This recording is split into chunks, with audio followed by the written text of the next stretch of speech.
Welcome to my YouTube channel STL Nepal. Today we are going to discuss on the accrual basis of accounting.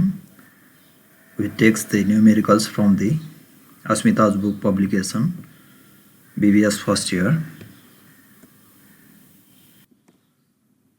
Question number 5 ma Asmita's book publication BBS first year ko Asmita book publication बाट लिएको short question answer. A company has a total sales revenue भनेर चाहिँ कति दिएको छ 1 लाख रुपैयाँ दिएको छ अनि and rupees 60,000 total operating and other expenses भनेर कति दियो 60,000 दियो. यसको आधारमा के पास गरेर भन्छ closing entries for the expenses. Closing means reversing the entries. When it is debit it should be credit, when it is credit it should be debit. जस्तै इन्कम हो सधैँ के हुने गर्छ क्रेडिट हुने गर्छ भने यसलाई क्लोजिङ एन्ट्री पास गर्दा के गर्ने डेबिट गर्ने. अब त्यस्तै एक्सपेन्सेस सधैँ के हुने गर्छ डेबिट हुने गर्छ भने क्लोजिङ एन्ट्री पास गर्दा यसलाई के गर्नुपर्ने भयो क्रेडिट गर्नुपर्ने हुन्छ. त्यसबाट के गर्ने त्योबाट के आउँछ प्रॉफिट जुन डिफरेन्स आउँछ त्यो नै के हुन्छ प्रॉफिट हुन्छ. जुन हामीले प्रॉफिट एन्ड लस अकाउन्ट बनाएका छौं अथवा इन्कम स्टेटमेन्ट बनाएका छौं त्यहाँबाट प्रॉफिट आउँछ. प्रॉफिट ट्रान्सफर भएर कहाँ जान्छ रिटेन अर्निङ अथवा प्रॉफिट एन्ड लस एप्रोप्रिएसन अकाउन्टमा जान्छ. त्यो जति डिफरेन्स आउँछ जस्तै यहाँ चाहिँ 1 लाख रेभिन्यू छ 60,000 के छ खर्च छ भने 40,000 चाहिँ के आउँछ प्रॉफिट आउँछ. Profit should be transfer. Profit आफैमा के हुन्छ प्रॉफिट के हो प्रॉफिट चाहिँ आफैमा क्रेडिट हुन्छ. अब यसलाई पनि क्लोजिङ गरेर लैजानु पर्ने भयो कहाँ रिटेन अर्निङ अकाउन्टमा. त्यसैले के हुने भयो प्रॉफिट अकाउन्टलाई के गर्नु पर्यो डेबिट गर्नु पर्यो, रिटेन अर्निङ अकाउन्टलाई के गरिदिनु पर्यो क्रेडिट गर्नु पर्यो. त्यसैले क्लोजिङ एन्ट्री भनेको चाहिँ के हुन्छ जुन अकाउन्टको जुन नेचर हुन्छ त्यसलाई के गर्ने रिभर्स गरेर लैजाने हो. क्लोजिङ एन्ट्रीको अर्थ चाहिँ के हो उल्टो हो. अथवा डेबिट भए क्रेडिट गरेर लैजाने, क्रेडिट भए डेबिट गरेर लैजाने. त्यसलाई नै के भनिन्छ क्लोजिङ एन्ट्रीज भनिन्छ. अब पास गरौँ त्यसलाई. यसरी हामी के गरौँ फर्स्टमा चाहिँ रेभिन्यूको लागि के गरौँ रेभिन्यू अकाउन्ट चाहिँ क्लोज गरौँ. रेभिन्यूको नाममा हामीलाई एउटा मात्र दिएको छ सेल्स रेभिन्यू अकाउन्ट. क्लोज गर्ने भनेपछि रेभिन्यू के हुन्छ अरु बेलामा जेनरल अकाउन्टिङ रुल्स अनुसार के हुन्छ क्रेडिट हुने गर्छ. क्लोजिङ गर्ने भनेपछि रिभर्स गर्ने हो ठ्याक्कै उल्टो गर्ने. सेल्स रेभिन्यू चाहिँ के हुने भयो डेबिट हुने भयो भने क्लोज गरिसकेपछि लैजाने क्लोजिङ एन्ट्रीको समरी चाहिँ कहाँ पुग्छ भने इन्कम समरीमा पुग्छ. इन्कमसँग सम्बन्धित भए इन्कम समरीमा पुग्छ. रिटेन अर्निङमा आउने ट्याक्स र डिभिडेन्डको कुरा त्यो चाहिँ के हुन्छ रिटेन अर्निङमा समराइज भएर जान्छ. त्यही नै हो. अनि प्रॉफिट आइसकेपछि चाहिँ के हुन्छ रिटेन अर्निङमा चाहिँ ट्रान्सफर गरिन्छ अथवा profit and loss appropriation account पनि जसलाई भनिन्छ. त्यसैले यो के हुने भयो इन्कमको चाहिँ इन्कम समरी अकाउन्टमा के गरिन्छ ट्रान्सफर गरिने भयो.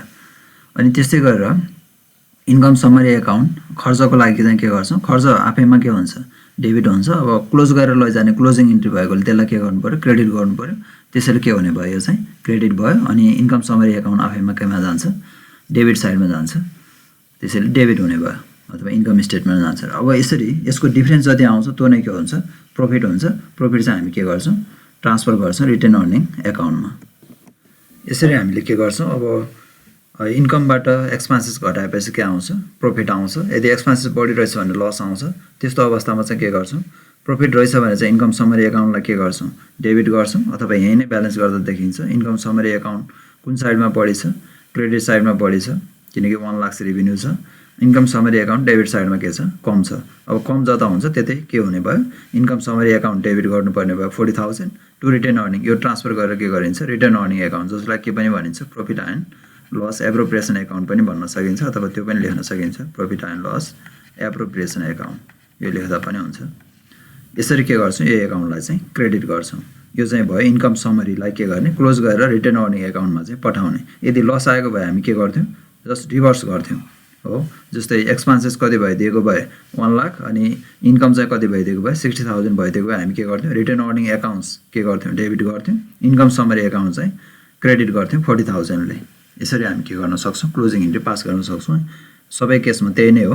यो अल इन्कम्सको लागि यही नै एन्ट्री पास हुन्छ सधैँ. खाली हेडिङ मात्र चेन्ज हुन सक्छ. अल एक्सपेन्सेसको लागि त्यही नै हुन्छ. अनि समराइज गरेर के गर्ने इन्कम समरी अकाउन्ट यसरी नै पठाउने. इन्कम अथवा यो प्रॉफिट भएको बेलामा चाहिँ यसरी पठाउने. यदि लस हुन्छ भने जस्ट यसको के हुन्छ रिभर्स हुने गर्छ. यसरी हामीलाई प्रब्लम 6 मा दिएको छ. प्रब्लम 6 मा भन्छ prepare the closing entry for the following expenses भनेको छ. एक्सपेन्सेसको मात्र के गर भनेको छ क्लोजिङ एन्ट्री भनेको छ. त्यसैले स्यालेरी अकाउन्ट के हुने भयो यसलाई क्लोजिङ गर्दाखेरि क्रेडिट गर्ने हो 2 गर्ने. क्लोजिङ गर्दाखेरि यसलाई पनि के गर्ने इन्स्योरेन्स एक्सपेन्सेस भनेको चाहिँ यो पनि 2 हुने भयो. यसपछि रेन्ट एक्सपेन्सेस भनेको छ यसलाई पनि 2 क्रेडिट गर्ने अनि एडभर्टाइजमेन्ट एक्सपेन्सेस भनेको छ 10,000 यसलाई पनि 2 गर्ने कस्ट अफ गुड्स सोल्ड भनेको छ 1 लाख यसलाई पनि के गर्नुपर्ने भयो क्रेडिट गर्नुपर्ने भयो त्यो भइसकेपछि अब डेबिट केलाई गर्ने त भन्दा debit income summary account income summary एकाउन्टलाई के गर्छौं हामी समरी एकाउन्ट डेबिट गर्ने टोटल सम अप गर्ने जति आउँछ त्यति नै लेख्ने एन्सरमा दिए अनुसार कति नै हुने भयो 2 लाख रुपैयाँ हामी के गर्न सक्छौं यसरी एक्सपेन्सेसको चाहिँ क्लोजिङ एन्ट्री के गर्न सक्छौं पास गर्न सक्छौं यो भयो 6 को त्यस्तै गरेर 7 मा हेरौं 7 मा prepare the closing entry for the following incomes भन्छ फलोइङ इन्कमको मात्र के गर्नुपर्ने भयो यो चाहिँ क्लोजिङ एन्ट्री चाहिँ पास गर्नुपर्ने भयो अब यहाँ चाहिँ इन्कम आफैमा के हुन्छ इन्कम आफैमा चाहिँ क्रेडिट हुने भएकोले क्लोजिङ गर्नुपर्ने भएकोले यो सबैलाई के गर्नुपर्ने भयो यो अमाउन्ट लेख्ने डेबिट गर्ने सर्भिस रेभिन्यू के गर्ने डेबिट गर्ने त्यसपछि इन्ट्रेस्ट रिसिभ के गर्ने डेबिट गर्ने डिभिडेन्ड रिसिभ के गर्ने डेबिट गर्ने अनि टोटल गरेर के गर्ने टु इन्कम समरी एकाउन्टमा के गर्दिने क्रेडिट गर्दिने इन्कम समरी एकाउन्ट क्रेडिट गरेर टोटल कति हुन्छ 2,80,000 क्रेडिट साइडमा लेख्ने 2,80,000 यो टोटल सम अप गरेर यसरी के गर्न सकिन्छ इन्कमको पनि के गर्न सकिने भयो क्लोजिङ एन्ट्री पास गर्न सकिने भयो अस्मिता बुककै सर्ट लङ आन्सर क्वेशन भनेर दिएको छ त्यसको 1 मा हेरौं 1 मा के भन्छ भने a building painter agreed to paint a newly constructed building for rupees 25 lakh 25 लाखमा के गरेको छ टेन्डर गरेको रहेछ यो पेन्टिङ गर्नलाई बिल्डिङ हो अन सेप्टेम्बर 2018 कहिले टेन्डर गरेछ कामको लागि स्टार्टिङ 2018 सेप्टेम्बरमा गरेछ हो उसको लागि यो चाहिँ के हुने भयो जसले पे गर्छ उसको लागि खर्च भयो भने यो बिल्डरको लागि चाहिँ के भयो यो चाहिँ पेन्टरको लागि चाहिँ यो इन्कम हुने भयो he had paid rupees के भनेको छ 8 लाख फर वेजेस उसले के गर्छ यो वेजेस र लेबरको लागि चाहिँ के भनेको छ 7 लाख रुपैयाँ चाहिँ के गरेको छ वेजेस बापत चाहिँ पेड गर्छ लेबरलाई भनेर भन्छ यो पेड भनेकोले क्याश गएको कुरा भन्यो हो अनि पेन for the material during the 2018 भरिमा यो चाहिँ मेटेरियलको लागि पैसा तिरेको छ अनि त्यसमा भन्छ upon the agreement between the painter and building owner payment will receive after 1 week of when completion of the painting जब काम चाहिँ कहिले सिद्धिन्छ जहिले सिद्धिन्छ त्यो पछिको एक हप्ता पछि मात्र के हुन्छ उसले चाहिँ के गर्छ पेन्टिङ बाबतको यो 25 लाख रकम चाहिँ के गर्छ रिसिभ गर्छ भनेर दिएको छ हो प्राप्त गर्न will receive after 1 week of when completion of the painting जब भन्छ अनि पेन्टर कम्प्लिटेड हिज जब 13th December and billed to a building owners on December 31st भन्छ काम चाहिँ कहिले सक्यो अरे 13 डिसेम्बरमा सक्यो हो अनि बिल चाहिँ कहिले इस्युड गर्यो भन्छ ओनरलाई अथवा मालिकलाई लगेर 31st मा चाहिँ बिल दिन्छ भन्छ 24 लाखको हो अनि payment was received on 6 January payment चाहिँ के हुन्छ भन्छ यो भनेको 2031 भनेको चाहिँ कहिलेको रहेछ 2018 को रहेछ हो सेप्टेम्बरमा चाहिँ के गर्यो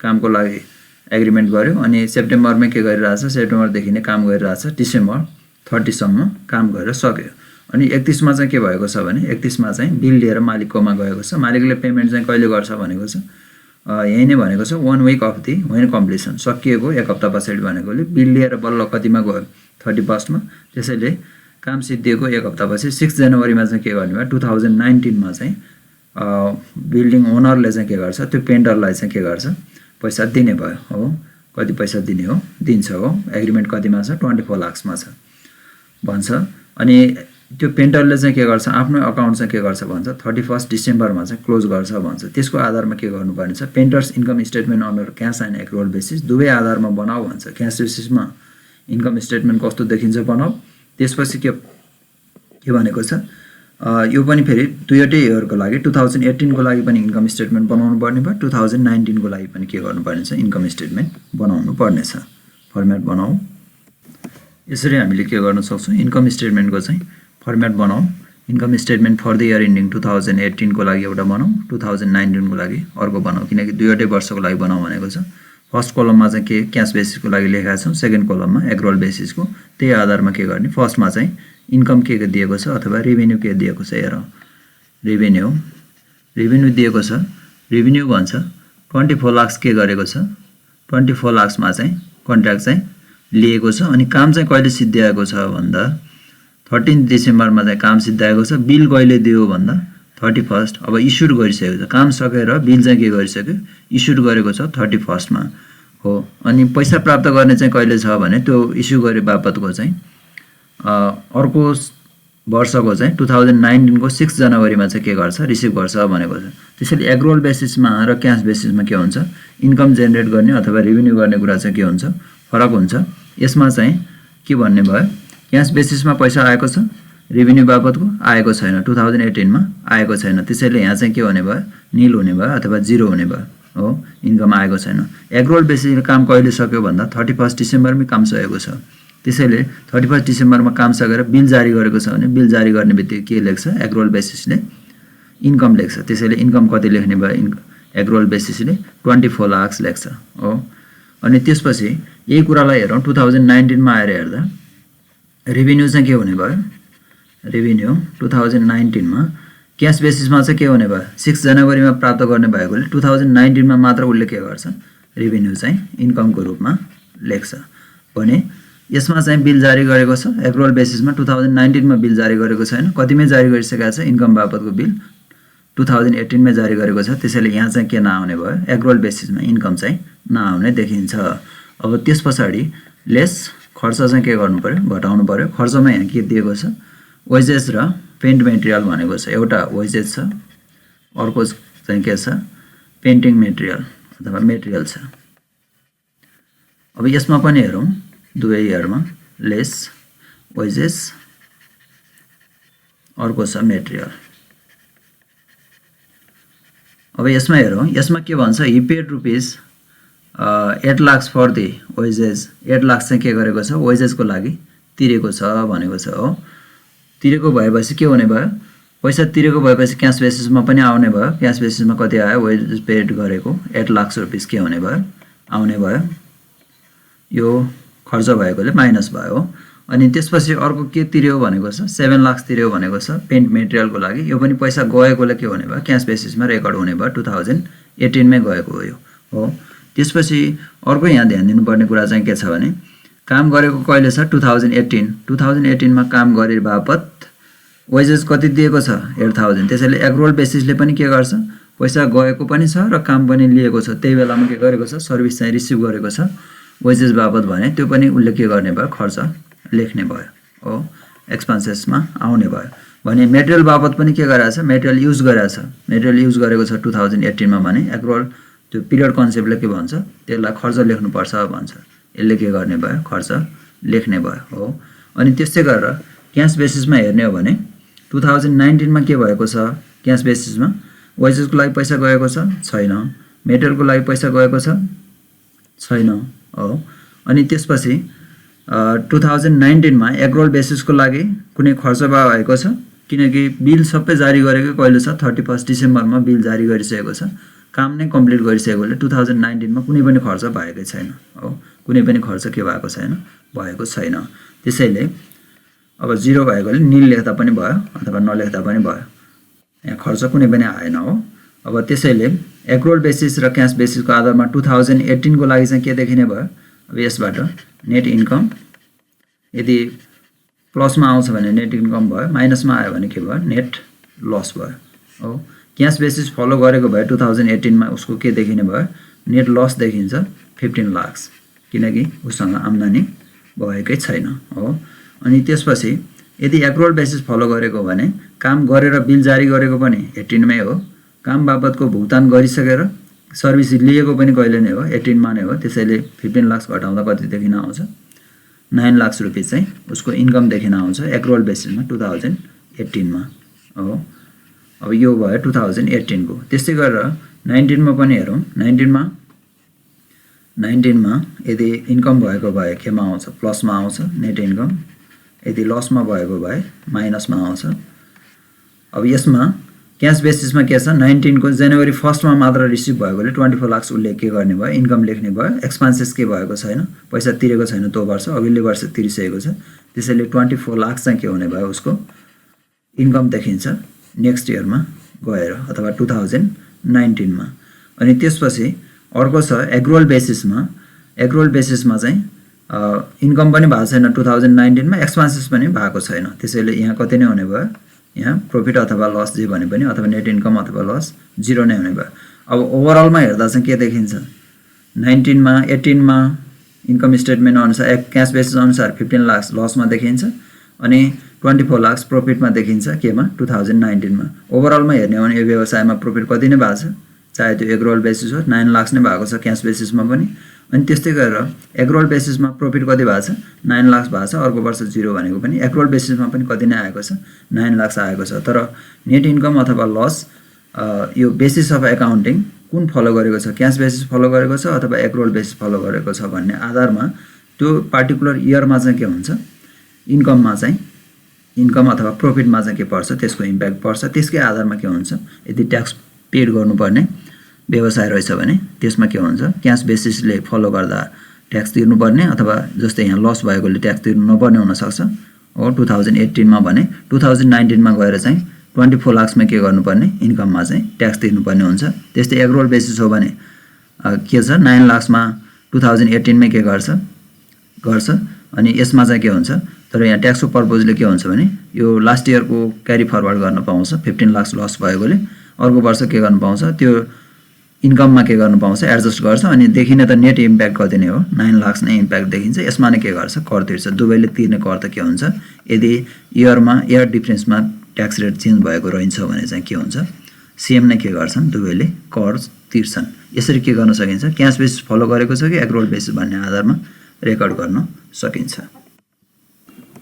त्यसै गरेर अर्को क्वेशन हेरौँ प्रब्लम 2 मा यसमा दिएको छ information is given to 2018 given भन्छ the sales revenue for cash 6 lakh sales revenue क्याशमा भएको छ 6 लाख अनि एकाउन्ट अथवा क्रेडिटमा भएको छ यो चाहिँ के भयो क्रेडिटमा भयो यो चाहिँ क्रेडिटमा भयो 9 लाख अथवा एक्रुअल बेसिस अफ एकाउन्टिङमा यो चाहिँ रेकर्ड हुने भयो र यो पनि रेकर्ड हुने भयो हो दुईवटै रेकर्ड हुने भयो अनि त्यसपछि भन्छ purchase of goods for cash भनेर दिएको छ क्याशमा चाहिँ कति खरिद गर्यो भन्छ 2 लाख क्याशमा पनि आउने भयो अनि क्रेडिटमा चाहिँ 5 लाख भनेको छ दुईवटै जोडेर 7 लाख चाहिँ के हुने भयो क्याश र एक्रुअल यो सेल्स दुवैमा आउँछ क्याशमा मात्र यो आउने भयो 6 लाख त्यस्तै गरेर खर्चको चाहिँ के आउने भयो क्याशमा 2 लाख मात्र आउने भयो अनि उधारोमा चाहिँ के गरेको छ खरिद गरेको छ भनेको छ त्यसैले क्याशमा आउने भएन यो चाहिँ एक्रुअलमा आउने भयो यो चाहिँ क्याश र एक्रुअल दुवैमा आउने भयो त्यसैले टोटल चाहिँ कति भयो खर्च 7 लाख हुने भयो अनि त्यसपछि खर्चमा अपरेटिङ एक्सपेन्सेस भन्छ इन्क्लुडिङ प्रिपेड इन्स्योरेन्स भनेर दिएको छ 1,20,000 एन्ड पेएबल रुपीस 30,000 भनेर दिएको छ अब पैसा तिरेको क्याशमा कति गयो 1,20,000 पेएबल कति छ भन्छ एक्रुअलमा आउने भयो 30,000 प्लस यो पनि केमा आउने भयो क्याश तिरेको पनि के भयो त्यो वर्षको खर्च भएकोले 1,20,000 यो दुवै आउने भयो 120 र 30 150 आउँछ अनि प्रिपेड इन्स्योरेन्स 6,000 भन्छ यसमा इन्क्लुडिङ प्रिपेड इन्स्योरेन्स भनेकोले अपरेटिङ एक्सपेन्सेस भित्र चाहिँ के छ प्रिपेड इन्स्योरेन्स समेत छ भनेको छ हो त्यसैले प्रिपेड इन्स्योरेन्स चाहिँ के हुँदैन प्रिपेड इन्स्योरेन्स 6,000 चाहिँ केबाट एक्सक्लुड गर्नु पर्यो एक्रुअल बेसिसबाट चाहिँ 6,000 के गर्नु पर्यो टोटल यो जुन आउँछ यो र यो जोड्दाखेरि त्यसबाट के गर्नु पर्यो एक्सक्लुड गर्नुपर्ने हुन्छ 6,000 हो 6,000 चाहिँ के गर्ने एक्सक्लुड गर्ने अनि त्यसपछि 6,000 एक्सक्लुड गर्ने त्यसपछि अर्को भन्छ अब यो चाहिँ कहिलेको लागि तिरेको रहेछ 19 क्याश बेसिसमा चाहिँ आउने नै भयो हो 1,20,000 भित्र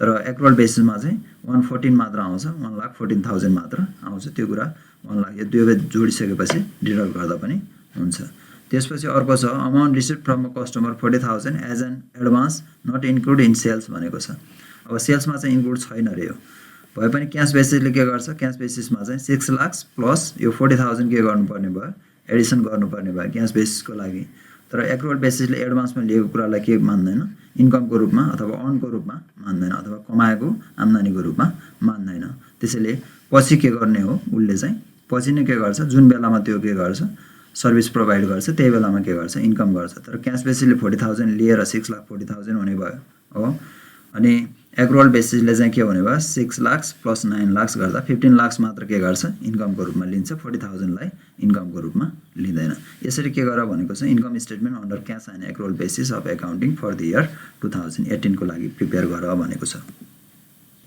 यसरी फर्मेट बनाइसकेपछि हामीले फर्स्टमा के लेख्न सक्यौं सेल्स रेभिन्यू भनेर लेख्न सक्यौं सेल्स रेभिन्यू सरी यो कतिको लागि 2018 को लागि हो यो 2018 को लागि बनाऊ भनेको छ for the year ending date छैन, डिसेम्बर पनि लेख्नु परेन, 2018 मात्र लेख्दा भयो। अनि यसमा सेल्स रेभिन्यू दिएको छ कति, क्यास बेसिसमा कति हुने भयो, 6 लाख चाहिँ क्यासमा के गरेको रहेछ, बिक्री गरेको रहेछ। अनि लास्टमा भनेको छ यहाँ बीमा, आईमा र बीमा छ रेभिन्यूको कुरा, सेल्सको receive from the customer 40,000 as an advance for the sales, सेल्सको लागि माथि इन्क्लुड छैन भनेकोले 6 लाख प्लस 40,000 चाहिँ के हुने भयो, क्यास बेसिसमा चाहिँ इन्कमको रूपमा उसले रेकर्ड गर्ने भयो। अब एक्रुअल बेसिसले चाहिँ के गर्छ, एडभान्समा लिएको कुरालाई के गर्दैन, इन्कममा अर्न मान्दैन अथवा यो कमाएको होइन, किनकि अब आउने यो नेक्स्टमा चाहिँ के गर्छ, यसले चाहिँ यो चाहिँ के गर्छ, बल्ल अर्न गर्छ एक्रुअल बेसिसले। त्यसैले यो पछि सर्भिस प्रोभाइड गरेपछि कमाउने कुरा भयो। अहिलेलाई कमाएको कति हो, 9 लाख उधारो बेचेको भए पनि कमाएको छ, 6 लाख पैसामा आएको छ, त्यसैले 15 लाख चाहिँ के भयो, एक्रुअल बेसिसको रेभिन्यू इन्कम भयो। अनि त्यसपछि अर्को भनेको छ lace operating purchase of goods, यसमा दिएको छ पर्चेज दिएको छ, क्यासमा चाहिँ 2 लाख हो भन्छ, अनि क्रेडिटमा चाहिँ कति हो, 5 लाख हो भन्छ। पर्चेज गरेको चाहिँ कति भयो, 2 लाख क्यासमा रहेछ, यो एक्सपेन्सेस भयो, यो क्यासमा आउने भयो। अनि क्रेडिटमा चाहिँ 5 लाख पनि हो भनेको छ, त्यसैले टोटल चाहिँ खरिद कति भयो, सर्भिस लिए बापत 7 लाख, त्यसैले यो चाहिँ के भयो, यो चाहिँ इन्कर्ड भयो, खर्च भएको चाहिँ कति भयो, 7 लाख भयो, एक्रुअल बेसिसले लिन्छ। त्यस्तै गरेर अपरेटिङ एक्सपेन्सेसमा भनेको छ अपरेटिङ एक्सपेन्सेस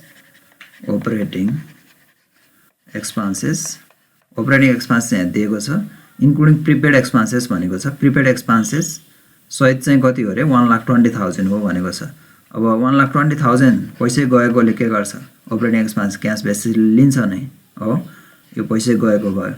अनि प्लस अर्को चाहिँ के भनेको छ, पेएबल भनेको छ, 1,20,000 मा इन्क्लुडिङ प्रिपेड भनेकोले प्रिपेडको यहाँ एमाउन्ट दिएको छ 6,000 हो, यो चाहिँ कति आउने भयो भने यसको लागि चाहिँ यो आउने भयो 1,20,000 मा प्रिपेड समेत छ भनेकोले त्यो प्रिपेड भएको 6,000 घटाउनु पर्यो हो, प्लस यो भयो एक्रुअल बेसिसको लागि कस्ट चाहिँ इन्कर्ड भएको भयो, प्लस 30,000 चाहिँ के छ, तिर्न बाँकी छ। त्यसैले यो चाहिँ कति हुने भयो, टोटल गर्दा चाहिँ 1,14,000 प्लस 30,000 गर्दा 1,44,000 चाहिँ के हुने भयो, अपरेटिङ एक्सपेन्सेस खर्चको रूपमा आउने भयो। त्यसपछि अर्को छ amount receive for customer from customer भनेको छ, यो 40,000 हामीले कहाँ लिइसकेका छौँ, सेल्स रेभिन्यूको रूपमा लिइसकेका छौँ। अब यति नै हो, यसैको आधारमा के गर्ने, अब टोटल सम अप गरेर निकाल्ने। यो चाहिँ के भयो, देयरफोर नेट इन्कम अथवा लस, माइनसमा आयो भने लस, यो डिडक्सन गर्दा चाहिँ आउने भयो। यसरी के हुने भयो, क्यास बेसिसमा हेर्दा चाहिँ नेट इन्कम कति देखिने भयो, 3,20,000, एक्रुअल बेसिसमा हेर्दा चाहिँ कति देखिन्छ, 6,56,000 चाहिँ नेट इन्कम देखिन आउँछ।